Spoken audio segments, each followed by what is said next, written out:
Is the resurrection of Jesus refutable? Let's just look at the facts. What's the evidence that the tomb Jesus was buried in was discovered empty by a group of women on the Sunday following the crucifixion?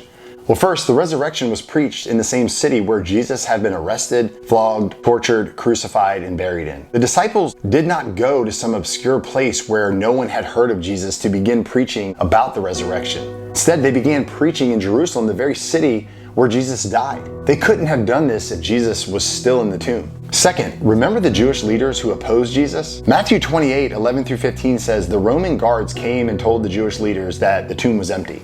Then the Jewish leaders came up with this plan to pay the Roman guards to tell the story that the disciples stole the body. These Jewish leaders here are admitting the significant truth that the tomb was empty, and they attempted to explain it away. Why would they admit the tomb was empty unless the evidence was too strong to be denied? Third, the tomb was discovered empty by women. Why is this important? Well, because the testimony of women in the first century Jewish culture was considered worthless. The fact that despised women whose testimony was deemed worthless were the chief witnesses to the empty tomb can only be plausibly explained if they actually were the discoverers of the empty tomb. The fact that women's testimonies were even written down and have survived all this time is incredible. Next, there is the evidence that Jesus' disciples had real experiences with the one whom they believed was the risen Christ. And this one's hard to dispute because we have testimony of the original disciples themselves saying they saw Jesus alive. Now, I realize that just because the disciples think they saw Jesus doesn't automatically mean they did. I see three possible alternatives here. They were either lying, hallucinating, or they saw Jesus alive.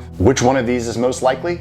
Were they lying? Well, in this view, the disciples knew that Jesus hadn't really risen, but they made up the story about the resurrection. If that's the case, why did 10 of the disciples willingly die as martyrs for their belief in the resurrection? People will often die for a lie that they believe is the truth. But if Jesus didn't rise and they knew it, they wouldn't have just been dying for a lie they mistakenly believed was true. They would have been dying for a lie they knew was a lie. And let me ask you, would you die for that?